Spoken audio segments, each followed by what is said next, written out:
Hi, everyone, and welcome. Thank you for joining us tonight. I'm Kimberly Sweeney, a divorce coach and co-founder from ADSI. So, thank you for taking the time to join us for one of our series of free webinars hosted tonight by Emily Brewer from the Wholesome Wave, and the topic being from fire to fuel. I knew I was going to get that wrong. Understanding anger's role in communication and relationships. So, Emily is an emotional release coach and an affiliate of ADSI, supporting our clients going through separation and relationship challenges. Emily helps people process stress and emotions, dissolve limiting beliefs, and build resilience so they can move forward with greater clarity, confidence, and calm. Trained in emotional root cause, inner child, and past life regression work, Emily supports clients to understand how subconscious patterns shape their reactions, communication, and relationships. By bringing these patterns into awareness, clients naturally shift the energy they bring into their relationship, allowing communication to become calmer, clearer, and more constructive. So feel free, as Emily is presenting, to write any questions you might have in the chat, or at the end of Emily's presentation, you have the opportunity to unmute and ask questions directly. Also, at the end, Emily has a very exciting offer for you as well, just for tonight. So please make sure that you're all on mute for now. And we are recording this session for those who can't make it. So just any questions saved till the end. So thank you, Emily, and thank you for sharing your wisdom with us tonight. I'm really excited to hear what you're going to share with us, and I'll let you take it away. Thank you, Kimberly. It's great to be here. So, yeah, relationships and how we communicate are really such a big part of life. I mean, we don't live isolated all on our own. And when they're not going well, life is just not really that cool. Emotions, especially anger, have such a big impact on the way we communicate and therefore our relationships. And it's an area where so many of us struggle, whether it's feeling misunderstood, or not being able to express ourselves clearly, or reacting in ways that perhaps we later regret. So let's just get a sense of why you're here tonight. Just type a Y in the chat for yes if any of these relate to or resonate with you. So who can relate to the couple on the left and who has experienced like frustration with communication in their relationships? Or who, like the woman in the middle, is someone that is just trying to keep the peace, who's holding in her frustrations and doesn't want to have conflict going on, and so she just wants to be nice. Or maybe you can relate to the person on the right as being someone who, as much as they don't want to be, is always getting angry and regretting how they're behaving. Or perhaps you're like me, and all of these people feel familiar at different times. If you see yourself in any of these scenarios, you are most definitely not alone. For a long time, I was all of these. On the outside, I looked like the nice girl, the good person, but underneath, I had a lot of anger and it was building. Like most people, I wanted connection and understanding in my relationship. But instead, I found myself caught in a bit of a cycle. And it would repeat over and over again. It would be this tension leading to frustration, then withdrawal, silence, explosion, and regret. And then one evening, it all came to a head. It was finally quiet, and after what seemed like forever, I managed to get our 3 young children into bed. I was exhausted. And I stepped back into the kitchen and I froze. Dirty dishes, a pile of laundry, toys scattered everywhere were staring back at me. I heard the clock ticking loudly. It was at least 2 hours past the time that my husband said he'd be home. My shoulders felt heavy, my stomach tightened in knots, and I could feel heat rising. I began stomping around, trying to restore some order and was getting more and more frustrated. Then I heard the key unlock the front door. He stepped in, and before he'd even had a chance to say anything, I unleashed a torrent of words, a barrage of blame and frustration. How could you be so late? Do you not care? What are you thinking? To which he yelled back, you have no idea. You don't understand, and why do you always go this crazy? There was no conversation. It was just anger exploding between us. But that evening, something shifted in me. What I realized was that with all the anger inside of me, there wasn't simply a chance at all that we could have a conversation and even hear each other. I realized that the problem wasn't just what was happening between us, it was what was happening inside of me. I'd spent so long trying to get him to listen, trying to get him to change, to fix him, to understand me. But what I really needed to do was understand myself. So I made a choice that changed everything. I decided to get help. I realized that if I wanted our relationship to shift, I first needed to do the work on myself, to look at what was underneath my anger and frustration. And what I discovered completely changed the way I communicate and connect, not just with my partner, but with everyone in my life. I realized that anger wasn't the enemy. It was the messenger. It was showing me what was stored and unhealed within me, the parts that still felt unseen, unheard, and unloved that were calling out for attention. And once I learned to release those stored emotions, everything shifted. My energy, my reactions, the way I could listen and be heard.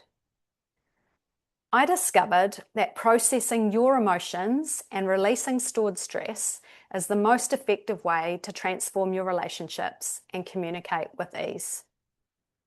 So today, I want to share with you what I've come to understand about anger and emotions and the role they play in our communication and relationships. Because when you release the charge that's inside of you, your energy and words land differently. And they're received differently. And that's what transforms communication. And that's exactly what I help my clients with, learning to process what's underneath their anger so that they can finally communicate from a place of calm and clarity rather than reaction. So let's start a bit back at the beginning and just talk a little bit about emotions and what is an emotion. So emotions are neither good or bad. Like anger gets a really bad rap. But actually, emotions are just simply energy that's traveling through us. It's just that some emotions give us more uncomfortable feelings. And so they get these labels good or bad. But all emotions are important because they're all giving us messages about our life. And life is really experienced through this duality. Just like we wouldn't know what day was if we had never experienced night, we're not going to know what happiness is if we've never had sadness, or peace is if we've never had anger. And so we need all of these emotions to give us the richness of life. And emotions are essentially energy in motion. They are meant to flow, be felt and expressed in the moment. So where do emotions come from? Well, emotions are a response to our internal and external stimulus. So they come from our thoughts, our beliefs, our perceptions, and past experiences.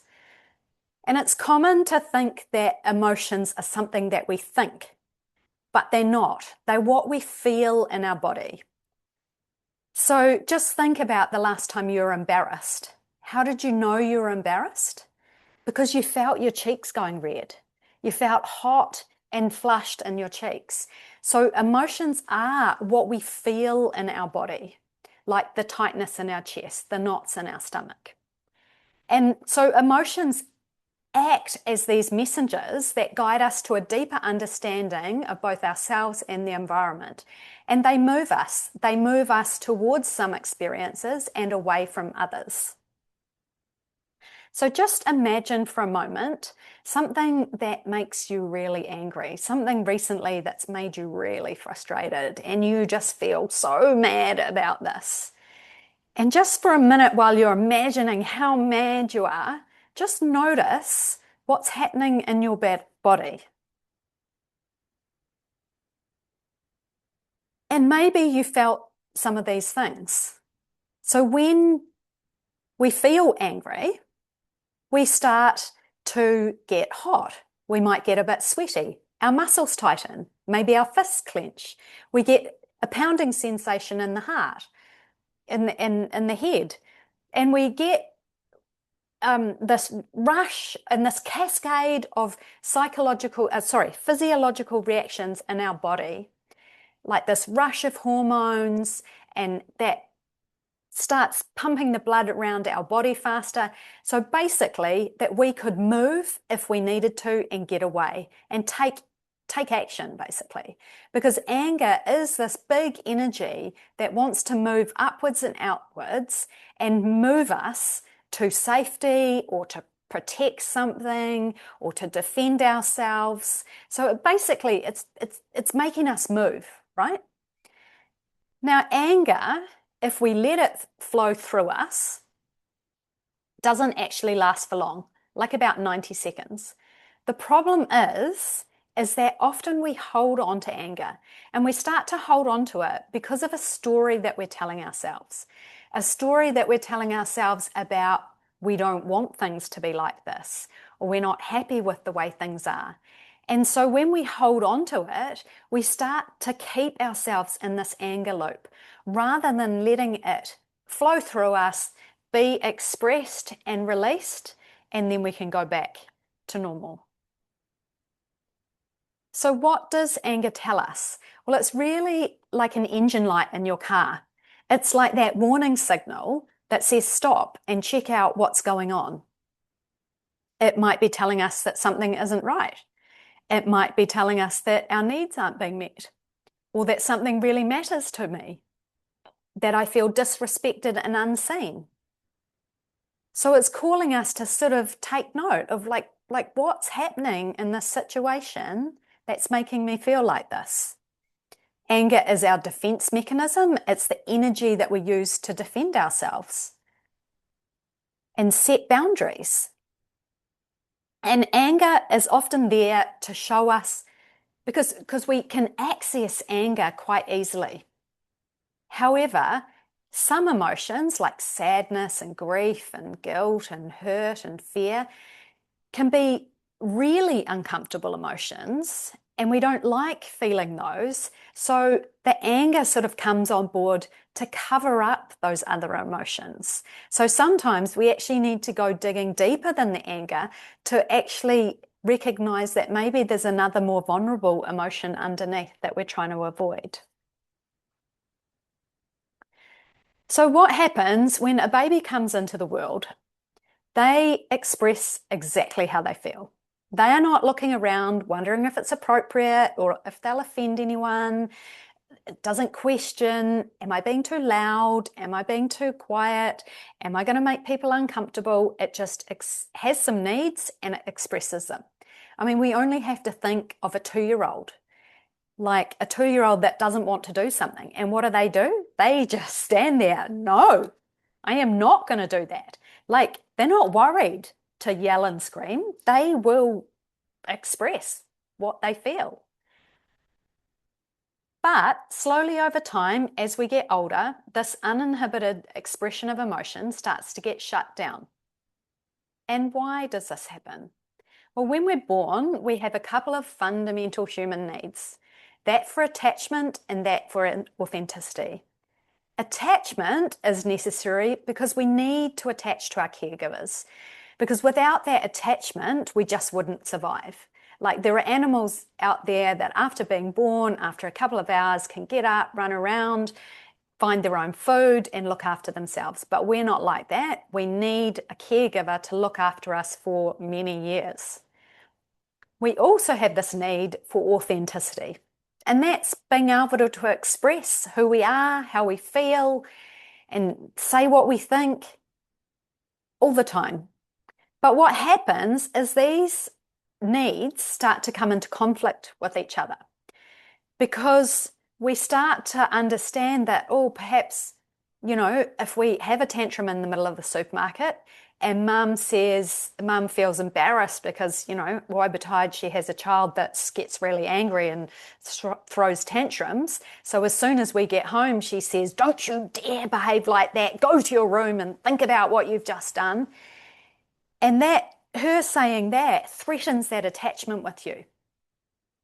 And you quickly learn that if you want to stay attached to mum, you better curb the way you're expressing yourself or you're going to lose that attachment. So it's really a matter of survival.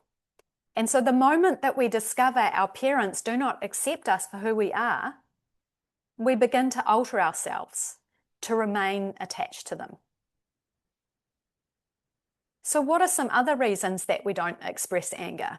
Well, anger's not really modeled that well in our society. And, we tend to think about, when we think of anger, we think of the extreme forms of anger, like violence and rage.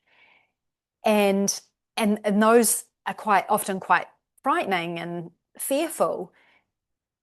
However, healthy anger isn't like that. But most people haven't really experienced what healthy anger looks like. So there's not good modeling around it.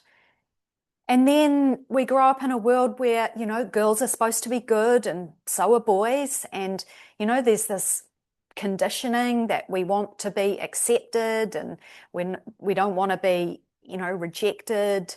So we start to behave in ways where we don't express ourselves. And there's also a big tendency to minimize our anger. Like we don't want to be seen as an angry person. So instead of saying to our friends if we're quite angry, we might say, oh yeah, I'm just a little bit annoyed about this. But actually we don't own it and say, no, I am really angry. This is making me angry. And what happens is when we don't own it and understand it, and we stew on our anger, it snowballs and it turns into frustration and resentment. So, well, who cares if we don't express anger? Isn't that good? Well, it's not really, because if we don't express our anger, there's something called the law of the conservation of energy. And you've probably heard of this, that energy can't be created or destroyed, only transformed from one form into another. So remember, anger is an emotion and emotions are energy and it can't be destroyed. So when we don't express it, it becomes internalized and suppressed or repressed. And unexpressed emotions are held in the body, in our fascia, and we will start to over time tighten and tense ourselves because we're holding on to these and it takes a lot of our energy. So storing emotions is really putting our body under more stress. In fact, the more you suppress your anger, you're actually suppressing your immune system. So you can see this doesn't just affect, our relationships, it actually starts to affect our physical health. And what happens, the more we sort of tend to repress our anger, we can't actually hold all of it inside. And so we might repress for a long time. And then suddenly we just explode because we can't hold it in any longer. And that's when it starts to really be projected onto others. And that's not really great either. So as we grow up, we experience life and we form beliefs from those experiences we have. And we all have undigested life experiences. I mean, just simple things like perhaps as a child, we were with our friends one day and we felt like we just wanted to cry because something was really upsetting us, but we didn't want to be We'd heard our friends say, oh, crying's for sissies. And so we sucked that back in and we just carried on. And we didn't actually allow ourselves to fully express that sadness or that hurt or whatever was going on for us. We've also all got unmet needs because even if your childhood was wonderful, even if you had a really loving family, there isn't ever such thing as a perfect parent. I mean, there's no such thing as a perfect human, right? No parent can be there for their child in every moment that their child needs them. And so we all get emotionally wounded because there are all moments when perhaps we're unheard, unheld, unsupported, unseen, misunderstood, or unloved. And that's, again, that's not because we have unloving parents, but just imagine perhaps somebody called you stupid at school and you got home from school that day and mum was so busy, she had a whole lot of things going on and she didn't have time to give you a hug and to, let you express how sad you were over what happened at school. And then perhaps you start to form this belief, oh yeah, I'm not important. My emotions don't matter. I don't matter. And perhaps, a couple of weeks later, the same thing happens again. And that really starts to reinforce, oh yeah, I'm not important. Mum doesn't care about me. Perhaps your parents separate when you were younger and you unconsciously form the belief that it was all my fault. So you can see that we can get wounded in all sorts of ways, and not because it's necessarily the fault of anyone. It's just how life is. And obviously some people end up going through some horrific situations and get really emotionally wounded. So there's obviously a range of what people experience, but it's to say that we've all got these wounds. No one is without some kind of wound. And so as we're growing up, our nervous system becomes familiar with the relationship dynamics that we experience. So let's just imagine dad likes to drink with his mates and he comes home often and he's had a few drinks and he's a little bit angry and he often yells at mum and mum hates conflict, so mum just keeps the peace. She just is quiet and she just gets about her business. And by witnessing this pattern play out, we might form a belief like, well, yelling at a man yelling at a woman is that represents love because that's what happens, and mum and dad they love each other, and mum doesn't say anything about it, and she seems okay, so yeah, that's what love means. And we form these beliefs, and we're doing this unconsciously through the energetic environment that we live in, through what's playing out. And so as we get older and get into relationships ourselves, we don't choose partners randomly. We unconsciously attract partners at the same level of emotional wounding as us, and we are drawn towards what feels energetically familiar rather than what is necessarily healthy for us. So if we go back to that example of, dad yells at mum and mum just sucks it up and is quiet, as a girl, you might be drawn towards a partner who yells. It's not like you consciously go, I'm going to seek this out, but that is what feels familiar to you. And your nervous system favors the familiar hell over the unfamiliar heaven because it likes what's familiar, even when it knows that that's perhaps not good for me. And so what often happens is couples find themselves having problems. But it's not so much that they're having relationship problems, it's that they're having childhood problems from these beliefs and this wounding that they picked up, but they're in an adult's body. And so what's happening is the unseen, the unloved, the heard parts of us are really speaking to each other through our adult body. So we might get to a stage where we go, well, I'm fed up with this, and I realize that actually I don't want to be in a relationship like I'm in, and we leave. But if we leave and walk away and don't do some inner work and have a look at perhaps what our wounding might be, then, and we just think, oh, well, I'll find somebody else. I'll find somebody that this doesn't happen with. We're going to be quite likely to attract the same again because we haven't worked on healing the parts of us that attracted that partner in the first place. And I know a lot of people feel nervous about doing the inner work because there can be a lot of fear of, well, what if I start to grow and then I'll probably want to leave my partner and what's going to happen? And I say, well, either two things can happen. We grow and our partner ends up growing too because they start to see what's shifting in us and they come along for the ride and they grow and our relationship deepens. Or we grow and we realize that actually this relationship is not serving us anymore. I've outgrown this relationship and I am now wanting to set different boundaries and I've got different needs that I feel are important to me.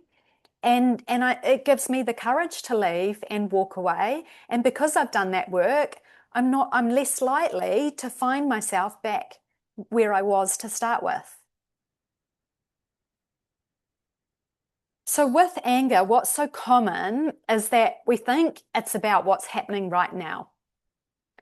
But actually, it's not. When we get triggered and we're having a really strong emotional reaction and we tend to want to blame the other person, what's happening is they're actually triggering that wounded part of us. That part of us that perhaps feels unseen. So maybe your partner, you've asked your partner a million times to do something and they just don't do it. And then that starts to make you really angry and perhaps you explode at them. And what's going on here is perhaps the partner is triggering a belief inside of you that I'm unseen, that no one cares about what I have to say. And to really demonstrate this, like if we didn't have those beliefs, we wouldn't have a reaction. Because if I said to you, you've got green hair, you would probably look at me and think, oh, she's a bit weird. She's gone a bit crazy. Like, I don't have green hair. What's she on about? Because no part of you believes that you've got green hair. But if I say something that perhaps touches on a wound, like maybe I say, you are lazy, and maybe there's a little part of you that might believe that I'm lazy. Maybe you'll have some kind of reaction. And basically, the more you believe what somebody said, the bigger reaction that you're going to have. So this just really goes to show that we are always responsible for our own reactions. It's never anybody else's fault. It's about what is going on inside of us. And what I see so often is a story similar to Kate's. Now, she came to me because she was having current day issues and she was having a number of issues, but one in particular was that she was angry towards a whole lot of family members. But she also had some quite serious physical issues and some behavioral issues going on as well. She was just feeling absolutely rock bottom. She was burnt out. She was super easily triggered. And what we discovered, she came to me and she was just like, why are these family members making me so angry? And why do I just keep exploding? And so through the emotional release process, we discovered there were loads of feelings and beliefs around not being seen, being unloved, and being abandoned. Because unfortunately, when Kate was a tween, her parents separated, her father left, and basically flitted in and out of her life, but she really didn't have much of a relationship with him. And I guess she felt deeply abandoned. So there were lots of wounds that we needed to go and look after there. But through the process, she became way more aware of her triggers, her responses, and her behaviors. And she now has way less blame and anger towards other people.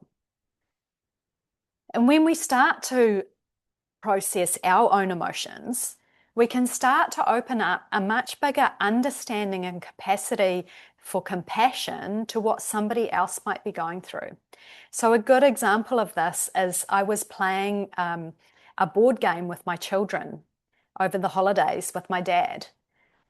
And my children were being a little bit annoying and they weren't playing by the rules, but hey, they're children. Anyway, Dad got really angry and he exploded and spoke to them in a very angry way and basically stormed off. Now, if I hadn't have done my own work, perhaps I might have reacted thinking, oh my gosh, this is not the way you speak to my children, and, reacted back. But actually, I was able to remain calm and see that Dad had quite a lot going on for him. Some things had just gone wrong in his life. There were obviously things going on. So he reacted in a way that perhaps he wouldn't otherwise. And so I was able to stand back and see that this wasn't about us. This was about him. Because life will present you with people and circumstances to reveal where you're not free. So whenever you get triggered, that is your opportunity for growth and expansion. And I just love this quote by Peter Crone because I think it really sums it up well. And I think one of the biggest challenges that we face is becoming aware. So that's why I've created this anger self-inquiry guide. So you can use the QR code here to get a list of questions that I put together that basically you can use to journal on and reflect on, so that if you are, next time you're really triggered, maybe afterwards you can pull out these questions and just work out maybe what's happening underneath the anger. Maybe what's the belief that's been triggered here. Like trying to understand and get curious about what might be really going on under the surface. So rather than blaming somebody else, taking responsibility for yourself. So you're probably asking yourself, well, we don't want to suppress anger and we don't want to overexpress it. So what the heck is healthy anger? And so one end of the scale, we've got this lack of expression, this repression, suppression. And that's really harmful for our own selves. And then the other end of the scale, we've got this overexpression, that's the rage, the violence, the unregulated acting out of anger. And that's not only harmful to ourselves, but harmful to others. But in the middle of that sits healthy anger. And healthy anger is like this surge of energy that we use to inform us to take action. But we do it in a controlled way where we can just set our boundary and say, no, that's not okay with me. And so we don't need to get really angry. We just need to be calm and firm and, express what is wrong or right for us. Now, there is this wonderful relationship between anger and sadness. And remember, I talked about anger often covers up deeper emotions. Well, if you're quick to find your tears, often what's happening is you're hiding some anger underneath. Now, as a really, really big generalization, this would probably be more speaking to women. Like, just think about the woman that, gets really upset and is crying over maybe the smallest things. Well, possibly underneath this, there's a lot of stored anger, and she's not able to find those boundaries and set things up and express herself. And then on the other side, if you're really quick to your anger, you're probably hiding sadness underneath. And for this, again, the big sweeping generalization is this is probably more typical of men. And I mean, if you think about like that big, tough guy, you know, that really strong man, when actually underneath, there's just this little boy who's looking for safety and love. And then underneath all of that again sits our fear and our fear of loss. So yeah, anger is such a healthy emotion when it's expressed in healthy ways. It's all about being comfortable in your own shoes, about being grounded, using assertive communication, firm boundary setting, and, you know, just being able to say, hey, please don't talk to me like that, rather than going. And if you need to get really angry to be heard, well, you're not really in your power. Just cast your mind to perhaps teachers you've had in the past and think about a teacher who really commanded your attention. It's not likely that those were the teachers that were really shouty and angry. It's probably someone who had a strong, calm presence, who was firm, and you just knew where the boundaries were. Like it's all about our energy. And so this energy that we're holding in ourselves really affects our communication. Because long before you could understand words, your nervous system was absorbing the emotions from your mother, from your father, from your family system. Because a child's nervous system is so highly attuned to emotional tone, facial expression, body language, relational dynamics. And so when a mother is looking after a baby and talking to the baby doesn't know what she's saying, but the baby senses that loving energy. Just like if a parent is shouting at their baby, the baby doesn't understand that they're saying, don't do that. They just sense that that anger. So whether we're overexpressing anger or we're storing our anger, other people feel our energy. And this is what starts to shut down communication because we start to get defensive. Like if we can sense somebody else's anger and we sense that like prickly energy, we're going to want to defend ourselves. And so when you're busy defending yourself, you're not really hearing what the other person is saying. Their message gets lost because you're busy trying to protect yourself. So what are some signs of stored anger? Well, there are lots of signs. There are the behavioral signs like passive aggression, sarcasm, snapping, overreacting, blaming others, people pleasing, withdrawing or shutting down. Then there's the emotional and mental signs. If we're really quick to get irritable or frustrated, or perhaps we hold on to resentment and this lingers for a long time, we take things personally. There's obviously depression and anxiety, which are so linked to storing anger. And then there are a whole load of physical signs that we're storing anger. I mean, the most obvious is the pain and muscle tension. Because when we have to hold on to that big energy, you have to tense yourself.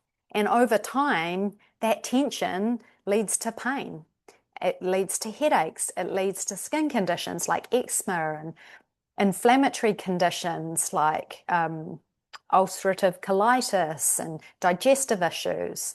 Or, in sort of over long term, this can turn into cysts or fibroids or tumors. And when we can't say no ourselves, our body will start to say it for us. So what are the ways that we can work with anger? Well, I like to categorize two different ways that we can work with anger. There's the active work, which is all about discharging that big energy. And those are things like moving your body, going for a screen, breath work, or lying down and perhaps having a tantrum, like kicking your feet and punching the air and kicking your feet in the air. And all of those wonderful for letting off steam because they help to move that energy through us. I mean, just think about like when you've been really angry and maybe gone for a run and you get better and back and you're like, ah, that's better. You know, that energy has been burnt up, basically. However, whilst these are helpful to let off steam when we're activated, they don't really get underneath to the awareness that we need to discover. And if we only do this active work, we're going to miss what the emotion is saying. And it's not really helpful for when the next trigger comes along. So what we need to do is pair it with some reflective work. And that's really about healing those emotional wounds and reframing our beliefs. So journaling, like writing without a filter, is a great one, and just letting those words come through your pen, and you could swear and curse and whatever and just let all the words come out on the page. There's emotional release, inner child work, parts work, and regression therapy. And with all of these, what we really want to do is get in touch with what the emotion has to say. We want to get that cognitive thinking mind out of the way, and we want to get beneath it to what actually wants to come out of us. So like we may well understand that my mother was doing her best to look after me in childhood, but I used to get really angry because she, I don't know, didn't do something that I wanted her to do. So we can understand that she was just doing her best, but that doesn't allow us to get in touch with that emotion, to express that emotion. So it's so important to find a safe space when you can give yourself full permission to feel that anger, to express it, release it, and then heal the underlying wounds. So I just want you to imagine a version of yourself 6 months from now. The version of you that's learned how to process your emotions, to release your stored stress, and to speak calmly, even when you feel triggered, to actually be heard and express what you need. And I just invite you to close your eyes. Picture yourself in a moment that used to be hard. Maybe a disagreement with your partner, your ex, or even your child. But this time, when you notice the anger rise, but instead of reacting, you pause, you breathe, and you feel grounded. And when you speak, your words come out differently. They're softer, clearer, and more authentic. And you can see the shift in their face. They don't necessarily agree with you, but they listen and they actually hear you. There's understanding, there's softening, and there's connection. This is what is possible when you stop fighting against your emotions and start listening to them instead. That version of you, that calm, connected, confident person, already exists. You just need to get that emotional charge that's been keeping you from living as them out of the way. And that's exactly what I support people with using emotional release. We process the old stored experiences that block communication and keep you stuck in the cycles of pain and frustration. So when Kylie came to see me, she was experiencing a really toxic business relationship, and she had really challenging communication with her ex-husband. And when we started processing her emotions, we uncovered some really unprocessed childhood events and the beliefs that were holding her back, that was making today so challenging. And we healed these emotional wounds, similar ones to my earlier example of abandonment, rejection, and not being good enough. And she was able to feel much more confident to have these challenging conversations and to put boundaries in place that made her feel safe and respected. And she also realized that she was softening in the way she spoke to her kids, and she was able to connect and communicate with them better. And so we can see that there are all sorts of benefits. And I mean, there are particularly loads of benefits for people who are going through relationship challenges, divorce, and separation. And I won't go through all of these, but it can be such a useful tool to help at this particularly stressful time. Because when we're going through all of this stress, we don't really have much capacity. And I like to think of our body as a container. And over our life, we start to collect these unprocessed experiences and we start to fill up our metaphorical cup. Every stressor or unprocessed experience or emotion adds up to the cup, and we've only got a certain capacity. So when it reaches that capacity, it starts overflowing and we start reacting in ways that we're not, I guess, proud of. We're being triggered all the time. Yeah, we're overreacting. And so emotional release helps empty out that cup so that we've got the capacity that if something else comes along, because, life is going to keep happening to us. If we've reduced the level inside of our cup, we could have another, I don't know, our child has an accident. That's another stressor into the cup. But we're able to contain what's just gone into the cup because we've got space. So it's all about creating more space to deal with what life's going to throw at us. And the shift in my own relationship didn't happen because my husband changed. It happened because I did. When I stopped rushing past my emotions and learnt to process them and release them, our communication became clearer and calmer. And that's possible for you too. This work isn't for everyone. It's only really for those who are genuinely ready to look inward rather than keep changing the other person. And it's not about reading another book because we don't need more information. There is so much information. What we need is actual experience and implementation. It's actually about doing the work because we can have cognitive understanding, but that doesn't shift very much. We need to feel this in our body. So if this resonates, I'd love to invite you to explore this work more deeply with me through my emotional release sessions, where we go beyond words and into the body to look at the emotions that are keeping us stuck. I get it. The hardest part is getting started. The first step can feel really big, especially when it means turning towards pain from the past or emotions that you've been holding for so long. So to make it a bit easier, I've got a special offer. For the next 7 days, I'm offering 50% off an emotional breakthrough session. And I've got 5 of these sessions available. And in a 60-minute session online, we dive into a core area that's been creating stress, pain, or disconnection. We release the charge that's been holding you back, and we gently start healing some of those wounds. Now, these sessions are really powerful. They bring clarity and release, and there's often a sense of lightness that people haven't felt in years. I've just got 5 available at the special rate, so if you're feeling the pull in your chest, knowing that maybe it's time to empty your emotional cup, this is your sign to take the first step. So you can use the QR code to access that discount.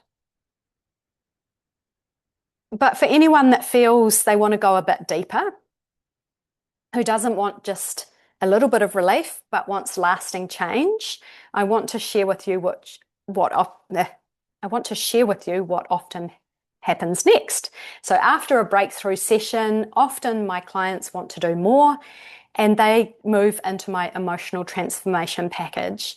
And this is over 3 months. We look to activate deeper change and really process and release those deeper layers of stored emotion that have been shaping your reactions, your relationships, and even your health.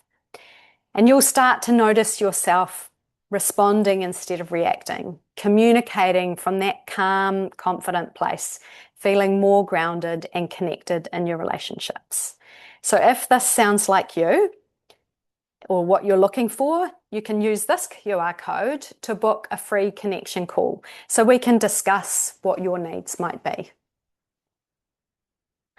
So finally, I hope this evening has been insightful and helpful for you to understand a bit about anger. And I really hope that you're walking away understanding these key points. That anger is a messenger. It's that indicator light, which is calling for curiosity about what's happening inside of you. That when anger is not expressed and gets stored in the body, it's going to start to hamper that connection and communication. That healthy anger looks like that firm, assertive communication and boundary setting. And remember, if you want better relationships and clearer communication, start by processing your emotions and releasing your stored stress. Beautiful. Thank you so much, Emily. That was enlightening. I have a question, and if anyone else has a question, please unmute yourself and feel free to ask Emily. So for somebody who, hasn't worked with you and they are a bit apprehensive about what a session looks like what does it look like for a client to release all that, emotion or anger? Like I'm assuming it's not somebody having a tantrum in session, but understanding No, what it's like when they do behave that way, right? And what to do with it. absolutely. So, what does a session look like? Basically, it starts off as a bit of a conversation. And through a conversation, we gently tune into the body and the sensations that they're feeling. Because the key is held in the body. So we might start noticing that there's tightness in their stomach or in their shoulders or wherever. And we tap into that sensation and get that sensation to speak to us. And it's amazing what can come up in a person and like really quickly. Like I was with somebody today and she had this really sharp shoulder pain and it was sort of going round into her back. And just really quickly, she was like, oh my gosh, I'm just remembering when I was in the playground and I was like about 6 and I didn't seem to have many friends. And I used to sit on the side of the playground and no one would come and talk to me and they would just all ignore me and I felt they were mean and nasty.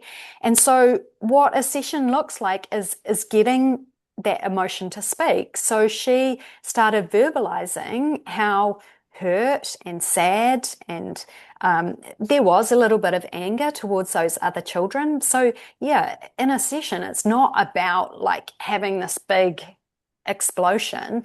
It's really about also being able to say, so we went back to that moment and we imagined that she is speaking to those other children.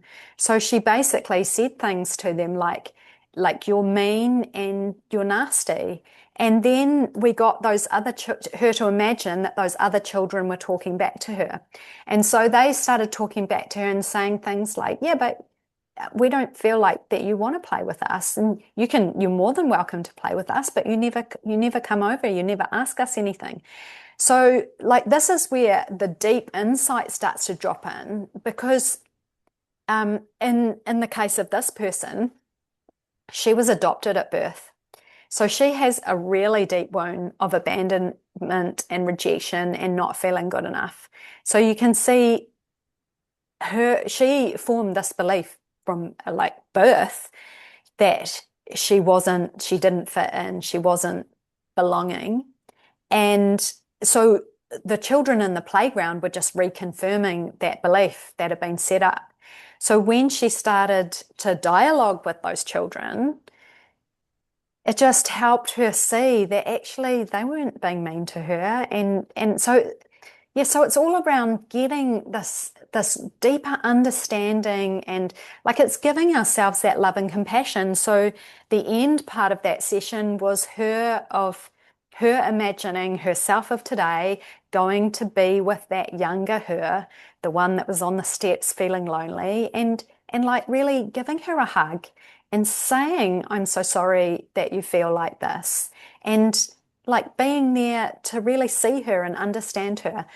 So yeah, so it's about, I mean, every session looks different, but it's basically we're having a communication with your body and with going back to these older memories. And I mean, sometimes we're talking in current day. And so we never have another person there with us, but we're generally talking out loud to another person. So we're getting better at expressing what we feel. Because for so many of us, we haven't been able to express how we feel in those moments. Yeah. Does that answer your question? Yeah, absolutely. And it makes sense, like I'm thinking about your amazing work as opposed to the work of a divorce coach where we're dealing with the here and now and teaching them how to manage the conflict, but we're not going to go that deep and go into their past and go back to their childhood to help them understand where some of these behaviors and patterns are coming from. So it complements the work we do and makes our work a lot easier when the client's done that work with you to understand why they're showing up the way they are and reacting the way they are so that they can do it a little bit differently and then take the tools that we as divorce coaches give them to enhance their communication and improve that relationship. So I think the work you do is very important. Thank you, Yeah, I Emily. mean that's so true because I guess as divorce coaches, I can imagine that you're talking very cognitively. So it's, with the conscious mind, right? My work is really dealing a lot more with the subconscious mind. Sure, little bits of conscious understanding drop in, but we're wanting that conscious mind out of the way. And for a lot of the time in a session, a client's got their eyes closed, so they're really tapping into that subconscious and really allowing that to speak. Mm, Because, like I said earlier on, it's not about like knowing that our parents, you know, meant something different. It's not about knowing that. It's about what we feel in our body. mm. Yeah, true. We've got a comment in the chat. Um, They say, thank you, Emily. And they have seen anger displayed in many different ways depending on the culture. Does that change the way it should be addressed, depending on the Yeah, culture? so well, I mean, obviously there are always cultural nuances. Um, and if you think about like say Latin American cultures, they generally speaking are a lot more comfortable with those kind of displays of anger. We think of fiery Latinos and they're out. Animated and yeah. Yeah, and for them, that isn't wounding. Like they've grown up around that, and that they're comfortable with that. But I guess I would say in our culture, people are a lot more scared of anger because there's such a negative association with it. And we don't often get people displaying the healthy anger of just that firm fairness. What we tend to see a lot more is that suppression, that good girl, um, good boy, Behavior. good girl. I'm just going to keep the peace. I'm going to avoid conflict at all cost, or that overexpression. So yeah, definitely, it depends culturally where you've come from, but at the end of the day, it's important that to understand how you feel, and when you're not holding those wounds, you may come across somebody who is from a different culture, but you would quickly understand that the way they speak is not a is their way, and that's not, you know, affecting. What am I trying to say? You wouldn't be triggered by it so much Mm, because you're not holding those wounds inside of you. Does mm. that make sense? Yeah, so it's their own way of having that healthy communication and dialogue in their culture, which might Yes. be different to ours. Yeah, Yes. amazing. Anybody else got any questions that they want to unmute and ask? Otherwise, I think that was amazing. Thank you for sharing your wisdom. And thank you, everybody who's joined us. And we will send this recording out so that the people that didn't make the live can reach out to Emily in your own time and explore her coaching alongside your divorce coaching. Thank you, Emily. Pleasure.